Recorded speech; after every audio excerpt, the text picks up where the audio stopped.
Welcome to another episode of The Shift with Elena Agar. In this episode, I talk with Terri Rahman.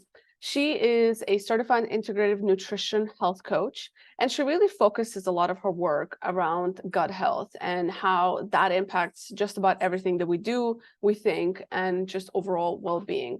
And if you've been listening to me for a while, I'm a huge health nut, or I do my best at least to be one.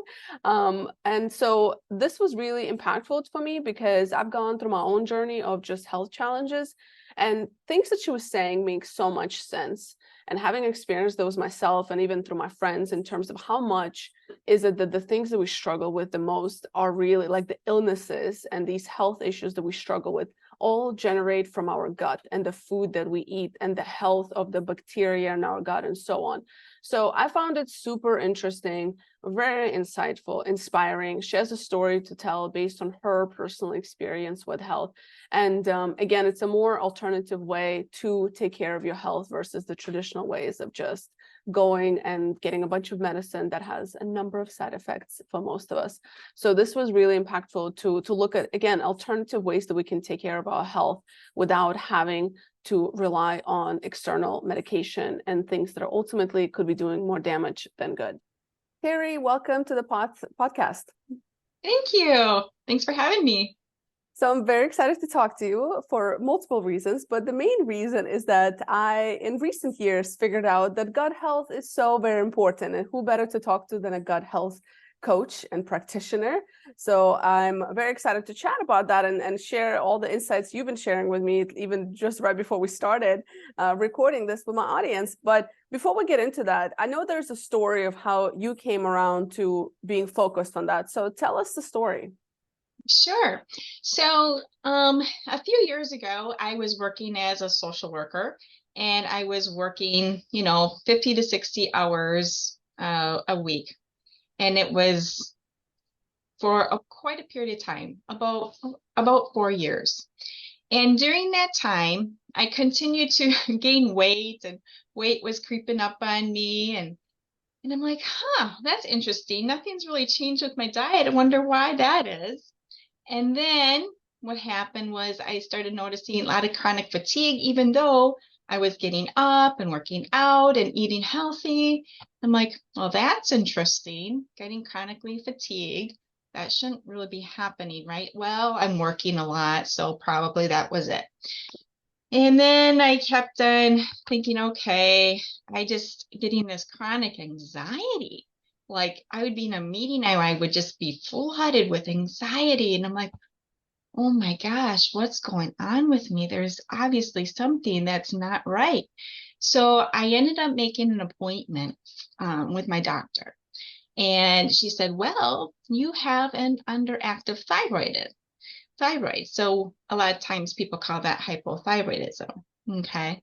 So the doctor, I said, okay, so what does that mean? And she's like, well, you'll need to take medication, most likely for the rest of your life, in order to correct this. And then it's like, well, that doesn't seem like the right solution for me. Maybe I wanted to just not, mask the symptoms. I really wanted to find out what the root cause was, So I thanked the doctor for the time, and then I said, I'll get back to you if I think that medication is the route for me, but I'd like to really research this and see if there's other ways that I could heal myself without going to medication. And one of the main reasons was for me is when I was like 18 years old, my mother died of being overly medicated. So all my life I was just like, medication is really like the last resort. So let's do things, a little better. And during that process, I discovered you can absolutely reverse an underactive thyroid if you're going to do the right things for it. But you need to hook yourself up with people who actually know how to do that, right? So I went to a natural type of doctor, a naturopath, and discovered that absolutely you can reverse your thyroid condition. And it's really not about the thyroid. It's about your lifestyle and how you're managing your life. So that was a big eye-opener.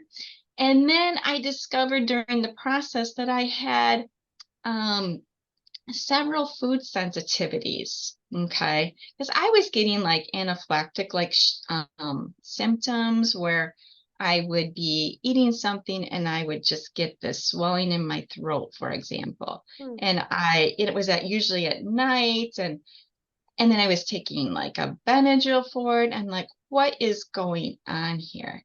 Well, that happened to be, I had these food sensitivities. So I got tested by my naturopath for food sensitivities. And I learned that I had like 28 of them. And I'm like, wait a minute, I eat healthy. What's going on? Mhm. So it was a big eye opener because when I look back in the research, then it was like, oh, all of this stemming from stress. Mm. And what I thought was eating healthy was a lot not what it really was about. Okay. Mm. So even though I, for example, thought that things like cereal, skim milk, and a banana were healthy, I had a big eye opener like, that is not healthy. That is not a healthy breakfast. And so I went back to, okay, let's get out all the sugar out of my diet. Let's get out the refined carbs out of my diet. And in that process, I actually end up reversing my thyroid condition by, Mm.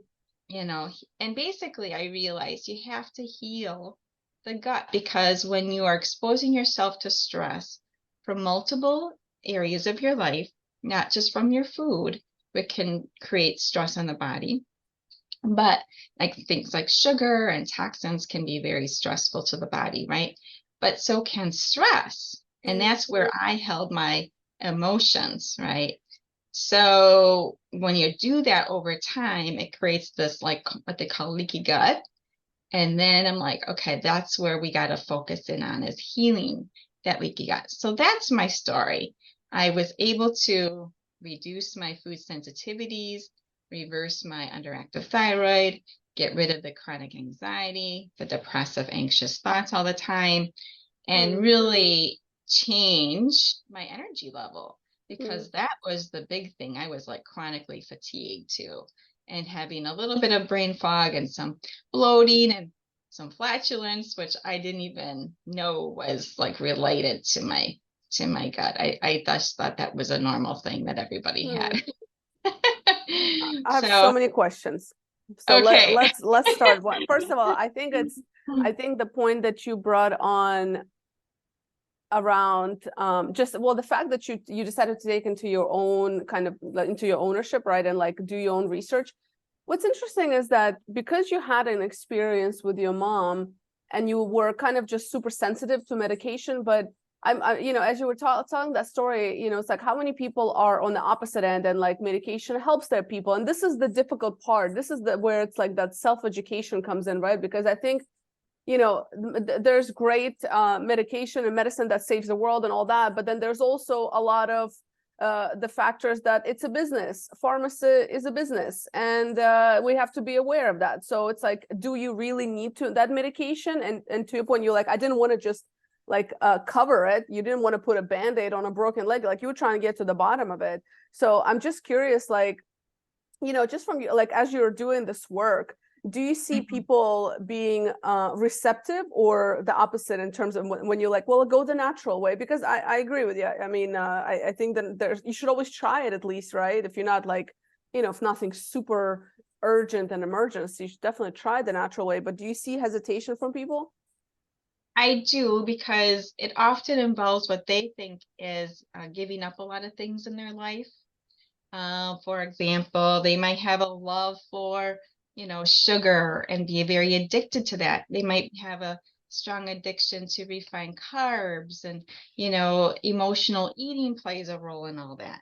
So Mm-hmm. there is a lot of resistances, and they don't want to acknowledge sometimes that these things are, even though they're important, they don't want to take the time and the effort that it takes to reverse things. And knowing like it's so much easier to take a pill, right? But that pill over time isn't going to help the gut it's going to actually do a lot more damage over time. Yeah, it's And probably going people to don't cause like side effects, other things, right? exactly, because all medications have some form of toxicity to them that the body doesn't not recognize, and it Hmm. creates the inflammation in the body. And so when you have chronic inflammation in the body, that leads to disease. So it's really important, I think, for people just to understand that they need to take a look, if they want to, at the natural approaches that, okay, it might take a year or two, but what are you going to gain in your life? Hmm. I mean, really, think about the energy that you could have. Like for me, I feel a lot more like in my 20s now, again, as for my energy level. And Mm. I'm in my 50s now. And so, and I get all the time, like, how do you, stay so energetic? And I'm like, this is what I do. I'm Hmm. taking my health into my own hands and I work at it every day. Yeah. That's and I mean you look great. You're like, you're definitely you can see like you're almost shining, I mean, I know a part of it is the light, but you do have that very, very kind of nice presence to you as well. So it definitely shows because you can see, and I'm also curious, have you seen how your maybe skin changed after you started doing that? Like, I'm curious about those things because I think that you can see a big difference, at least from in my experience, like from the people in my life who have made certain changes like that. Have you seen that in yourself in terms of how you look even?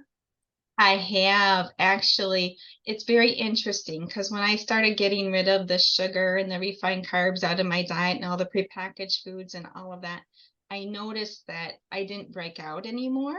Mm. So I would usually have maybe a couple pimples, that we're always doing. Now I don't. Okay. It's very rare that I would. And if I do, it's typically because I'm not getting enough sleep, which is a very important component. Like I've got health too. Yeah. But yes, your skin can clear up. In fact, a lot of times people will go to like a dermatologist because they think, oh, I have this skin rash or whatever.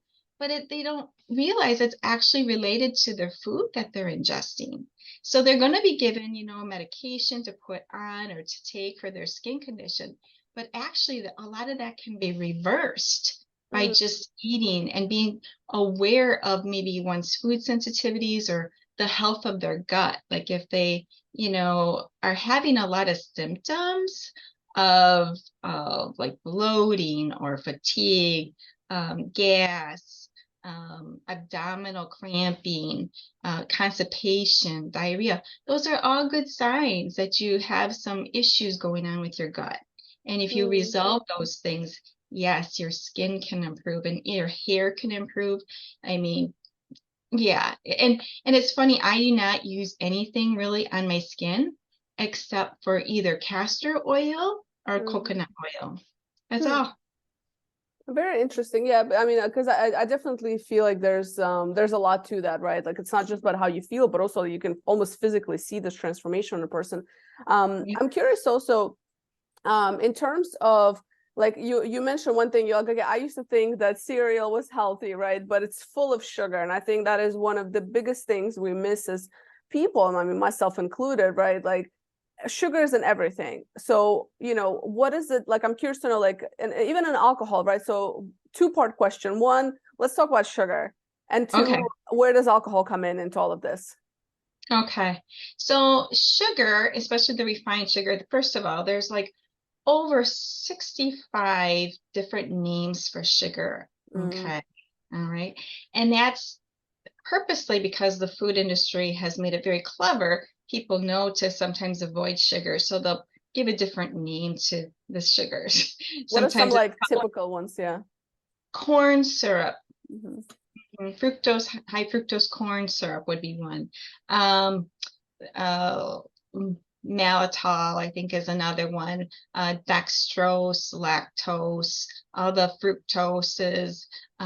Juice, for example, extremely high in sugar. Same as soda, right? It's Mm. comparable to the same amount of sugar in a soda a lot of times. So people don't realize that. They're like, oh, if I drink juice, that's probably a healthy thing. Like, well, if you want a bunch of sugar in your body, but sugar has been known to increase inflammation in the body. It's been known to really cause that fatty liver disease. If you're eating too much sugar, it affects the liver very much. We are not meant to be getting the amount of sugar that we are getting in our diet. And the other thing is that a lot of things people don't recognize as sugar are things like a piece of bread. Okay. If you're buying store-bought bread, that all turns to sugar in the body. Okay. And cereals, that all turns to sugar in the body.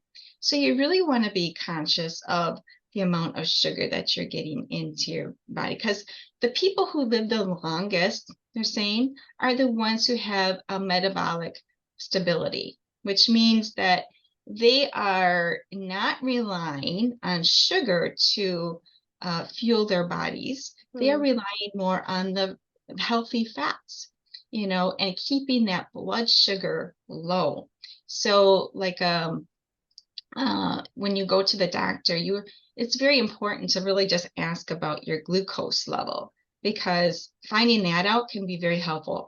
And your hemoglobin A1C level is very important as well, because that kind of gives you a framework of how, the sugar in your blood has been over the past 3 months. So those numbers can be very helpful, because it kind of gives you a starting point of, okay, where am I at? And where should I get to, So yeah, sugar, I think, is one of the most important things to be aware of, that it's a toxin. The body will, often create inflammation to try to get rid of the sugar as quickly as possible. It will spark an insulin spike in you. And so you don't want those insulin spikes, because you're going to be like an emotional roller coaster. It's going to put your hormones out of balance. So there's so many things just with sugar, like getting rid of that as much as possible. The diet can have a huge impact on someone's health. Yeah, as you're talking, like, especially about the bread, I think it's just a lot of people don't realize that sugar is literally like in everything. And they might say, well, I don't eat sweets, but they eat like so many other things that are just packed with sugar, or like protein bars. That's my favorite. Protein bars, it's like, it is filled with sugar. It is the worst thing for you. Yes. Yeah. And kids cereals. I mean, the food industry markets to the children, right? And I know I grew up eating those sugared cereals, and then I look at it, I'm like, that was just a bowl of sugar. Why are we feeding our children our most precious commodity, sugar, for breakfast? Oh my goodness, So yeah, and things you just don't think of. Even the healthier sugar cereals will turn to sugar in the body. So it's really important, like cornflakes. If you, for example, just look at cornflakes, corn is mostly sugar. So yeah, even things like oatmeal can be difficult for people, because oats will turn to sugar as well in the body, but if you choose to eat that particular item, I would recommend putting some ground flaxseed in it to kind of minimize the blood sugar intake, because the extra fiber that you're getting can kind of help minimize that. So, and then, when you're thinking of like milk, that has a lot of sugar in it, right? Especially the skim milk, and it's more highly processed. So there's so many things that if you can just eliminate the sugar out of the diet as much as possible, you're going to feel better, have more emotional regulation, your clarity and your thinking can be much better. A lot of times people, especially children, are like diagnosed with like ADD, and it's because they're getting a lot of sugar in their diet. And dyes too is another big one, but yeah. What about alcohol? A lot of talk about alcohol, good, bad for the gut health. Is it about balance, moderation? What is it? Should we just avoid it altogether? Alcohol is one of those things where you can, there are some alcohols, I believe, that don't have this sugar impact. However, it's really important to realize the impact of alcohol on the liver, right? So alcohol is one of those kind of sneaky things that, people say, well, I only have a drink a day or whatever. And I'm like, okay, but look at all that sugar extra that now your body has to process, your liver has to process. And that all takes energy, right?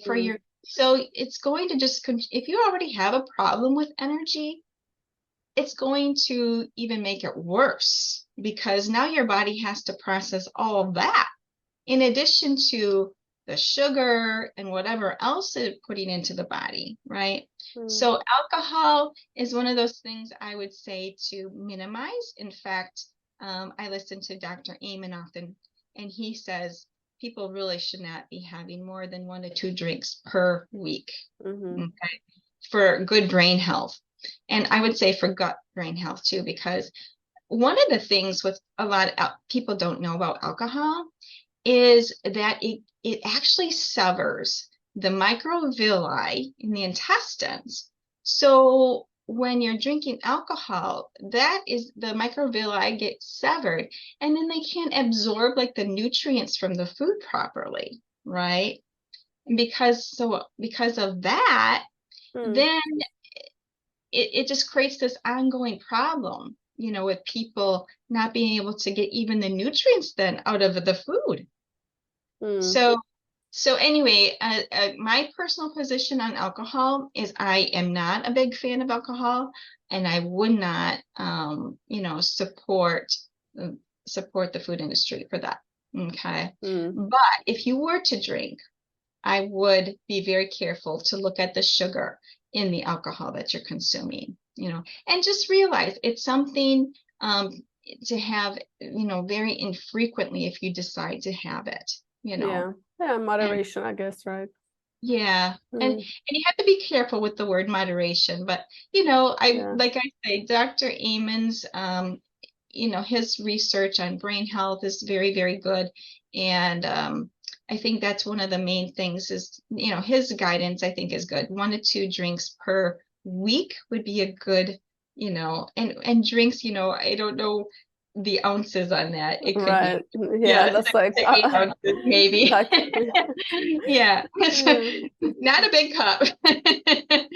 But I wonder, just how much also like all these things, but I wonder how much is that around balancing not only what you're eating and drinking, but also balancing how much you're sweating, maybe going to a sauna, working out, moving, right? Because I feel like if you're burning it off, if you're detoxing yourself, obviously it's really silly to drink just so you can detox, but I wonder if there's like, correlation between, combining all these things, and obviously it's going to be different for everybody. So how does like exercise play into all of this? Well, exercise is one of those big things because it helps to balance out your hormones a lot of times. But if you're already stressed, for example, you have to be mindful what kind of exercise you're going to do. So movement is key, right, for everybody. But if you're already stressed, for example, the best type of exercise probably for you would be something like walking, okay? Because if you're constantly stressed, you don't want to put more stress on the body by doing like HIIT, like high intensity interval training or something like that. You'd want to do something like walking or yoga, maybe doing some kettlebells, maybe doing some squats, those kinds of things. But exercise is really key, of course, to longevity. It's one of the biggest, longevity markers out there. And it's actually crucial. None of us were supposed to be in an office sitting, right? If you go to our ancestors, they were all active. They were gathering, they were hunting, or they were gardening, doing very active things. And it's not since the 1970s, 80s that we started here having serious issues with obesity and being sedentary. So being sedentary is now the new smoking, actually. So it's just right. So it's just as important to get that physical activity in every day. And I tell people, just try to aim for 30 minutes a day. If you're not at 30 minutes a day, try 10 minutes first. then increase it, and get that eventually into at least 30 to 45 minutes a day where you are. And you don't have to do it all in one sitting. And I guess that's one of the common misconceptions, is that people think that they have to go to the gym and they have to, well, no, you can make maybe 10 minutes to go out for a walk in your neighborhood if you're working from home, or if you are able to do that at your workplace. But you can schedule it in, make it a priority, because the benefits certainly outweigh, anything else you can do. No, absolutely. I mean, I'm my audience knows I'm a huge fan of exercise, so it's I think they hear it's shoved down their throats and ears every time they listen to a podcast that I'm hosting. But Sure. what about relationships? How do relationships and people in our lives can impact? Because I can imagine that this is probably all connected. Absolutely. So relations are extremely important too. So thinking about relationships, are they uplifting for you, or are they draining on you? And I think it's very important to be mindful of, what type of person we are hanging around, because, we're going to have that influence from that person, right? So is that person someone who actually lifts us up, and are they worth my time then spending with them? And if they're not, how can I reduce maybe my time with them? Okay. And sometimes that's hard for people to do, especially like if they have a boss that they have to interact with, right? Or family member. Family member can be difficult, right? So it's just like, how do you navigate that? And one of the things that I can share with you is just a frame of mind of responding to people rather than reacting to them, and getting curious about how you are reacting to someone, instead of being judgmental about them or yourself. It all starts with our own self, right? And how we perceive, other people. It starts with how we perceive ourselves. So how is first of all, the relationship with myself? I think that's really key, examining that. If I have a positive relationship with myself, then I'm able to have a positive relationship with other people, right? So it always starts with ourselves. And then when you are around maybe people who you're perceiving as more negative, okay, so how much time do you actually want to spend with that person then? Because even, for example, if you are watching the news, they say, don't watch more than 30 minutes a day, because all that negativity will have an effect on your mind and how you perceive your own attitude. So it's really important to be mindful of relationships are like food. Okay, they can be nourishing or they can be depleting on our energy. So and I think it's really also important to be mindful of your personality, because some people, like more introverts, they get their energy from downtime. So if they're spending a lot of time with someone who's high energy, that can be very exhausting for them, right? So it's important to recognize, your own personality and who like kind of gives you energy and who is depleting your energy. What's interesting is that, kind of like, when we started talking, I mean, before we started recording, you were saying that we know that we need to do this as people, and yet there's so much money in the health industry, in the coaching industry, in the well-being space, because we simply just don't want to do the basics. I mean, myself included. I mean, I probably could. I'm sure there's plenty of things I could do differently. And I mean, obviously I'm in this space as well, so like I know it better. But it's just phenomenal. And as we're talking about gut health, I wonder how much of it's not just about motivation, but it is just about the food. So maybe instead of like trying to fix everything at the same time, it sounds like starting with food might actually then help us be more active, more energetic, maybe work out, maybe have better relationships. Because I mean, I think just like what we eat affects how we think, right? It does. And For it's sure. I wonder if that's just the magic to it all, you know, the magic pill is in the food, even before exercise or sleep or anything else. Like, yes, we have to have those, you know, but I Hmm. wonder if it's almost like, you know, even if you're exercising and sleeping, if you're eating like crap, you're just sabotaging yourself along the way. Absolutely. Well, I'm a big proponent of eating real food. And what that means to Yeah. me is eating food that hasn't been altered or processed or refined. Mm-hmm. So you want to think of your fruits, your vegetables, just plain meat, and if you want to do grains, just keep in mind that that's still a processed food. Yeah. Okay. So we were meant to eat fruit, vegetables, and meat. Yeah. Right? Yeah, you know, we were riding with my boyfriend maybe a couple months ago, and I've mentioned this on my podcast before actually, but we Mm, were riding in a so we were comparing, you know, we just noticed the difference between where we live. So we live in a little bit more of like a upper middle class area, and we happen to be driving through a more of a lower class area neighborhoods, and the mm, difference between the kind of stores, restaurants, shops, cafes that are available. It's like here you'll have like the healthier options, you know, you'll have like, and you'll have different food stores with different options, and then you go to like the you know, low income kind of areas, and it's so much, you know, just fast food. And I mean, like on like every block there'll be like a fast food, and there'll be like maybe just one grocery store. And you know, and you know, I don't want to go into conspiracy theories here, but I just wonder how much of it is, you know, like just designed to keep the majority of the people down, because it's like it's education, it's everything, you know what I mean? It's the whole system. And so, because I'm sure people that are listening is like, well, yeah, great, Terri, but I live in, you know, I don't even have access to these things. And if you're growing up in a neighborhood where, you know, you're to your point about the environment, like it's very hard to lead a healthy lifestyle if everything around you is designed for you to fail, basically.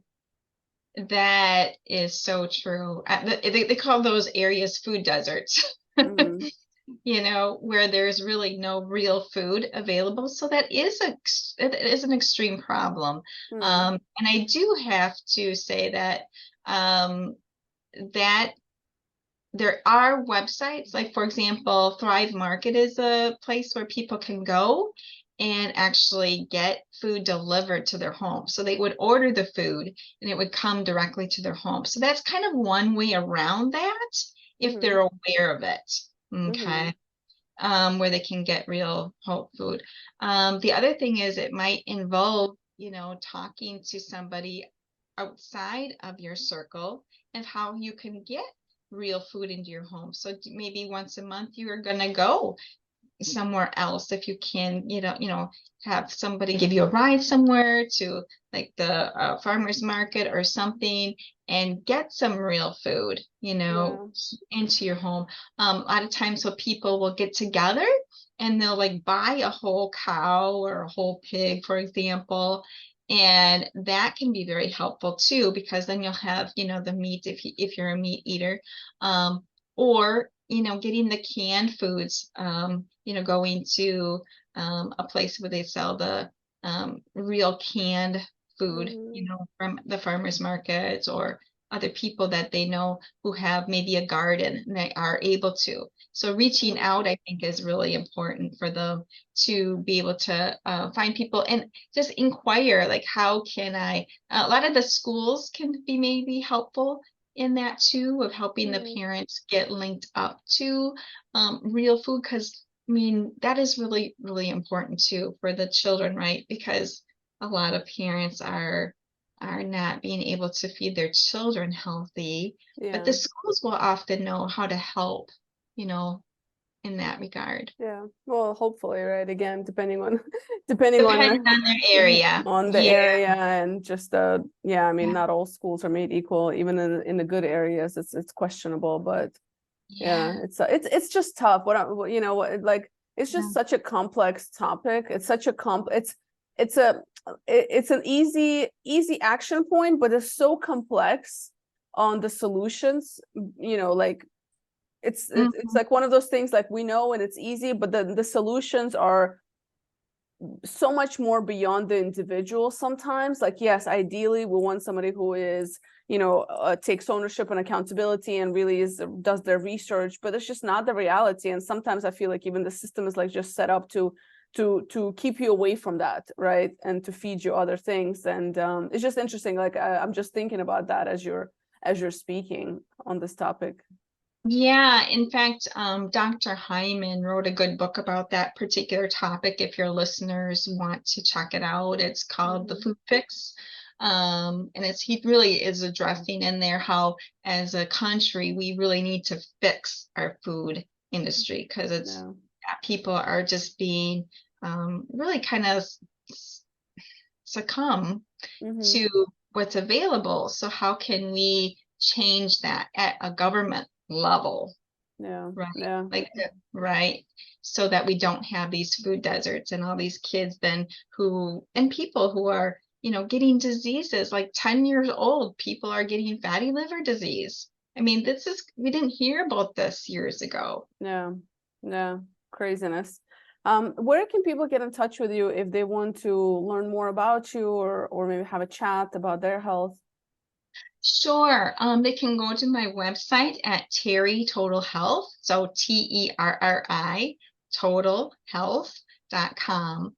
And there they can sign up if they want to for a complimentary consultation with me, because I believe in just getting people started in their, on their food and wellness journey, right?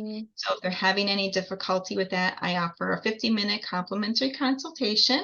They can sign up. I have a Calendly link. It's very easy to sign up there. I also can be reached on Facebook at Terri Rahman. And people can, take a look at my information there and my videos, but I think the best way is to reach me on my website, or even on LinkedIn. They can find me at Terri Rahman. Nice. I'm going to share all of that in the show notes. And the last question I have for you, Terri, is what is one question you wish people would ask themselves more often? It's a big one. I wish that people would just ask themselves, is this helpful or harmful? Because it's such a simple question, but with every decision you make every single day, if you ask yourself, is this helpful or harmful to me and to my body? I think that's one of the biggest questions that I often ask myself, because if I'm choosing to, put something into my body that I know isn't good, that would be harmful, right? But what would be helpful to me, right? So I wish people would just ask themselves that particular question. It just makes them more conscious of every decision that they're going to make. Beautiful. Well, thank you, Terri, for your time, for sharing your insights and knowledge. And I look forward to more of your content and hopefully chatting again sometime. Oh, thanks, Elena. I would love that too.